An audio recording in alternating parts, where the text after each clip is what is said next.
Dermaga apung yang dibuat Amerika Serikat di lepas pantai Gaza dilaporkan rusak parah imbas diterjang ombak. Padahal fasilitas tersebut baru saja selesai dibangun sekitar seminggu yang lalu.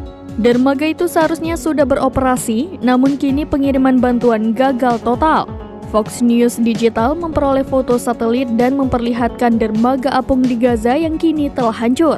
Tampak hanya kurang dari sepertiga dermaga yang masih utuh.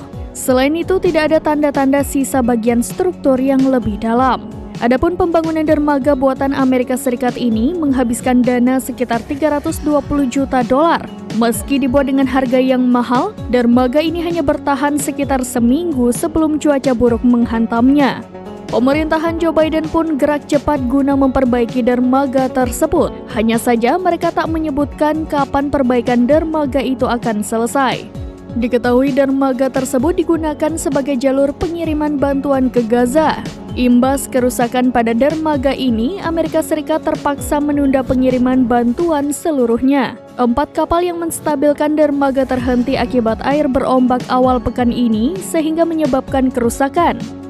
Dari 4 kapal penstabil yang lepas awal pekan ini, 2 diantaranya melayang ke utara dan mendarat di pantai Asdod, Israel. Sementara 2 lainnya tetap berlabuh di pantai dekat dermaga. Meskipun dermaga tersebut telah digunakan untuk mengirimkan sekitar 569 metrik ton bantuan ke Gaza, tidak ada satupun bantuan yang dikirimkan ke Palestina pada minggu lalu, Pentagon mengonfirmasi.